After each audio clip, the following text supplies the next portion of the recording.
দাদা আপনার নাম? মুক্তার আলী। গ্রামের নাম? মাধবপুর। মাধবপুর। আমি একটা করলা ফিল্ডে দাঁড়িয়ে আছি। আপনি কোন করলা লাগিয়েছেন এটা? সোনালী রানু রানু করলা। সোনালী ফসলের রানু। হ্যাঁ, আচ্ছা, বীজটা কার কাছ থেকে নিয়েছিলেন? সেলিমের কাছে। আশাপুর সেলিমের? হ্যাঁ, সেলিম। আচ্ছা, আশাপুর বীজ ভান্ডার। হ্যাঁ। আচ্ছা, আপনি কতটা লাগিয়েছেন এটা? 10 কাঠা। 10 কাঠা। আচ্ছা, দানা একটু দেখিয়ে দিই। দানা আপনার তো ফল ভালোই হয়েছে, এবং ফলের কালার কেমন মনে হচ্ছে আপনার? এটা ভালোই আছে আর কি কালারটা। ও। এখন তো এটা ওয়েদারটা খারাপ কিনা। আচ্ছা, আচ্ছা, একটু আচ্ছা। ভালো খারাপ লাগবে। আচ্ছা, আপনার এখানে বন্যা হয়েছিল আবার? হ্যাঁ, বন্যা কি ডুবে গেছিল প্লট? হ্যাঁ, পুরোটা ডুবে গেছিল। ডুবে গেছিল। আর তারপরে কি আবার লাগিয়েছেন? ফের ধরায় লাগাইছি আমি বললে তাই। আবার? আচ্ছা, আচ্ছা, আচ্ছা, এখানে লাগিয়েছেন না? তো এখনো কি বিক্রি করেছেন একবারও?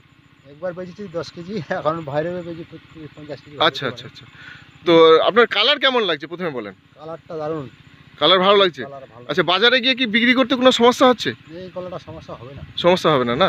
আচ্ছা, আচ্ছা, ঠিক ঠিক আছে। থ্যাংক ইউ দাদা।